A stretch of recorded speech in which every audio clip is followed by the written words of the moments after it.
గెలిచాడు తిరుపతిలో. ఇవాళ మొత్తం వాళ్ళే కైవసం చేసుకుంటాం అంటున్నారు.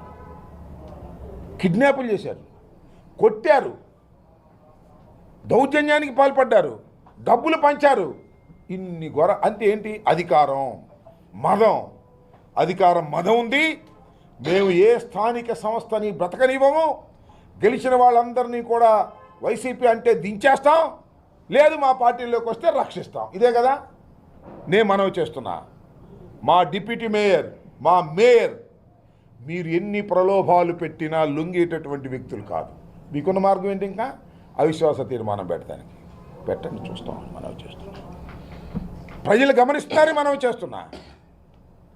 ప్రలోభాలు పెట్టి ఏదో ఒక విధంగా దించాలని మీరు చేసేటటువంటి ప్రయత్నాలను ఎదుర్కోవడానికి వైఎస్ఆర్ కాంగ్రెస్ పార్టీ సిద్ధంగా ఉందని కూడా మనవి చేస్తున్నా. We don't care that. అయితే మేము బాధపడుతున్నట్టు ఏంటంటే మాలో ఉండి మమ్మల్ని మోసం చేసే వాళ్ళ గురించి బాధపడుతున్నాం. అది పోతే పోయారు, కండవాలు తీసుకుని పోయారు, డబ్బులు తీసుకుని పోయారు, నాకు తెలుసు ఎవరెవరు పోయారు, అంతా లిస్ట్ ఉంది. ఈ నలుగురు మాతో పాటు వచ్చి అటు ఓటేశారు కదా, అది కూడా మేయర్ గారికి తెలిసిపోద్ది సిస్టంల ప్రకారం. అవన్నీ అంతర్గతమైన విషయాలు, వాటి మీద సమీక్షించుకుంటాం అందరం కూర్చొని. ఇఫ్ నెసరీ యాక్షన్ తీసుకుంటాం, ముందుకు వెళ్తాం, భయపడే ప్రశ్న లేదు. ఇది మీ అందరి ద్వారా గుంటూరు ముఖ్యంగా ప్రజానీకానికి ఇంత దారుణంగా జరుగుతున్నటువంటి అంశాలను, పశువులు కొన్నట్టుగా కొంటున్నటువంటి అంశాలను ప్రజల హృదయాల్లోకి చేరాలని, ఇలా మోసాలు జరుగుతున్నాయనే విషయాన్ని చెప్పాలని చంద్రబాబు నాయుడు గారు శ్రీరంగ నీతులు చెబుతున్నాడు. ఎవడన్నా పార్టీ మారితే మాత్రం రాజీనామా చేసి రావాల్సిందే అంటాడు తాడేపల్లిలో. ఇక్కడేమో వీళ్ళు కొనేస్తారు, రాజీనామా లేదు, ఏమీ లేదు. చూశారుగా చంద్రబాబు నాయుడు పరిస్థితి ఎట్లా ఉంటుందో. బెల్ట్ షాప్ ఉంటే బెల్ట్ తెస్తా అంట, బెల్ట్ షాపు లేనిది ఎక్కడ. అన్ని దొంగ మాటలు, దొంగ వ్యవహారాలు, చీటింగ్ వ్యవహారాలు చేస్తున్నటువంటి ప్రభుత్వం ఇది, కూటమి ప్రభుత్వం ఇది. ఇన్ని అన్యాయాలు జరుగుతుంటే నాకు అర్థం కాల. తిరుపతిలో ఎవరండి? జనసేన కదా గెలిచింది. తిరుపతిలో ఇన్ని దౌర్జన్యాలు జరుగుతున్నాయి కదా. 49లో 48 సీట్లు గెలుచుకున్నటువంటి వైఎస్ఆర్ కాంగ్రెస్ పార్టీనేమో పక్కకు పోయింది. ఒక్క సీటు గెలుచుకున్న వాళ్ళేమో డిప్యూటీ మేయర్ ఎన్నికలో గెలిచారు. ఇది ప్రజాస్వామ్యమా? ఏమండి, ఆ తిరుపతిలో గెలిచినటువంటి జనసేన అడుగుతా ఉన్నా, ఆ జనసేన పార్టీ అధ్యక్షుడు డిప్యూటీ సీఎం గారిని అడుగుతా ఉన్నా, అయ్యా పవన్ కళ్యాణ్ గారు ఇంత ఘోరం జరుగుతుంటే మాట్లాడవే, సైలెంట్ మోడ్లో ఉన్నావే, మాట్లాడలా. ఇంత అన్యాయం, ఇంత ఘోరం జరుగుతూ ఉంటే is in silent mode. Pawan Kalyan గారు నోరు విప్పరు. నోరు విప్పితే తప్పని చెప్పాలి, తప్పని చెప్పే ధైర్యం లేదు.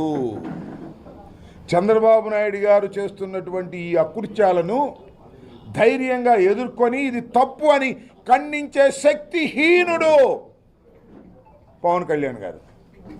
తిరుపతిలో నీ శాసనసభ్యుడు గెలుచుకున్నటువంటి నియోజకవర్గంలో ప్రజాస్వామ్యం ఖూనీ అవుతుంటే నోటికి ప్లాస్టర్స్ కూర్చున్నావు ఏంటయ్యా? నాకు అర్థం కాలేదు.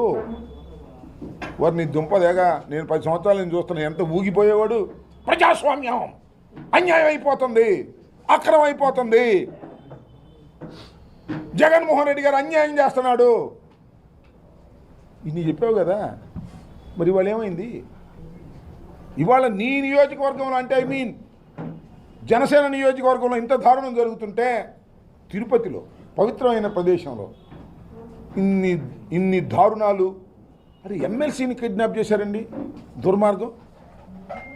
4 కార్పొరేటర్లను ఎత్తుకుపోయి కొట్టి ఓట్లు వేయించుకున్నారండి తిరుపతిలో. వాళ్ళ తర్వాత వచ్చి కరుణాకర్ రెడ్డి గారి సమక్షంలో చెప్పారు, అయ్యా మమ్మల్ని కొట్టారు, బెదిరించారు, చేతులు ఎత్తకపోతే ఊరుకోమన్నారు, అందుకని భయపడి చేశామంటే ఇది ప్రజాస్వామ్యమా? పవన్ కళ్యాణ్ గారు నేను అడుగుతా ఉన్నా, జనసేన అడుగుతా ఉన్నా. ఈ దుర్మార్గాల్ని ప్రోత్సహిస్తున్నది ఒక్క చంద్రబాబు నాయుడు గారే కాదు, పవన్ కళ్యాణ్ గారు కూడా అనేటువంటి భావన కలుగుతూ ఉన్నటువంటి తరుణం. ఇప్పటికైనా సైలెంట్ మూడ్ నుంచి మారాలి పవన్ కళ్యాణ్ గారు. ఉన్న వాస్తవాలను ప్రజలకు చెప్పవలసినటువంటి బాధ్యత ఒక పార్టీ అధినేతగా, ఉప ముఖ్యమంత్రిగా, తిరుపతి నియోజకవర్గాన్ని జనసేన రిప్రజెంట్ చేస్తున్నందుకు గాను మీరు విప్పవలసినటువంటి అవసరం ఉన్నది. విప్పకపోతే మీ కర్మ, ప్రజలు అర్థం చేసుకుంటారు. ఇతనికి చంద్రబాబుకి ఏం తేడా లేదురా బాబు, ఇతను అంతే దుర్మార్గుడు అనేది. సరే, అది నా ఉద్దేశం కూడా.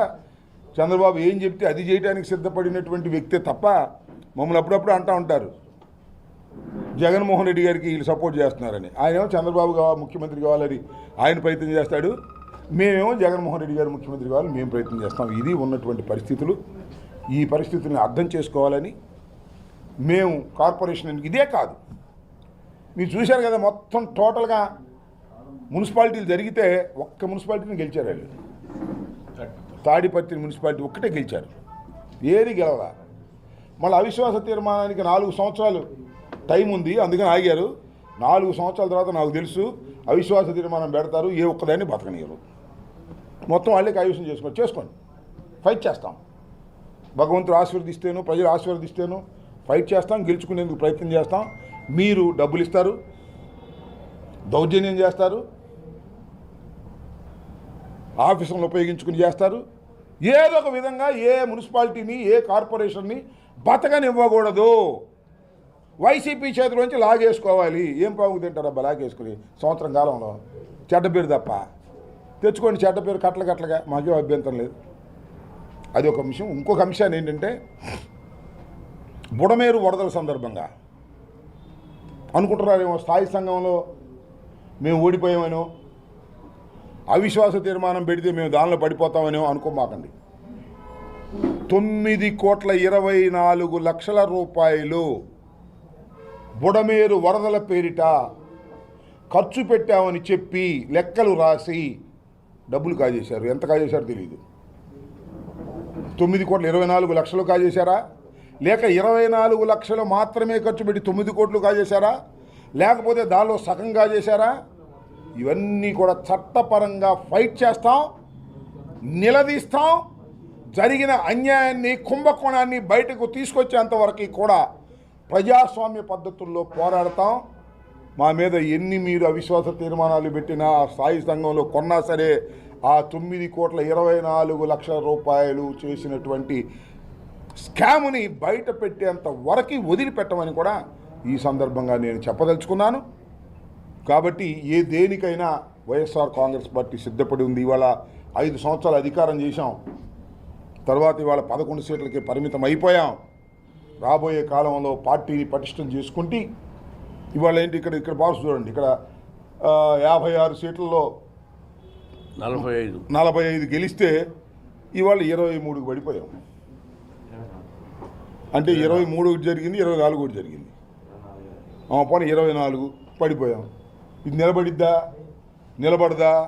వాళ్ళ రేటు బట్టి, మా వాళ్ళ నైతిక బట్టి. ఒక్క విషయాన్ని మాత్రం నేను ఐఎమ్ అప్రిషియేటింగ్. ఇంత జరిగినా, ఇన్ని ప్రలోభాలు పెట్టినా, ఇన్ని చేసినా 24 మంది నిలబడ్డారు. వాళ్ళందరికీ పార్టీ రుణపడి ఉందని మనవి చేస్తున్నా, వారందరినీ అప్రిషియేట్ చేస్తున్నామని మనవి చేస్తున్నా. ఇన్ని కుట్రలు కుతంత్రాలు జరిగిన 24 మంది కార్పొరేటర్లు మేము వైసీపీనే అని మొన్న నిలబడ్డారు. వాళ్ళందరినీ పేరున కూడా నేను అభినందిస్తున్నా. పార్టీ వారికి రుణపడి ఉంది. మీరు ఖచ్చితంగా పనిచేశారు. ఆ నలుగురు ఎవరో కూడా రాబోయే కాలం తెలుస్తుంది, ఆ ద్రోహులు ఎవరో కూడా, అది కూడా ప్రజల మధ్యన పెడతామని కూడా ఈ సందర్భంగా నేను చెప్పదలుచుకున్నాను.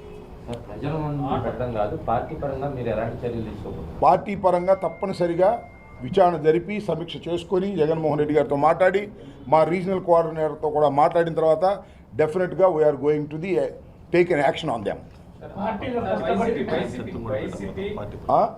వైసీపీకి ఆట మాత్రమే తెలుసు, నాకు వేటాడడం కూడా తెలుసు.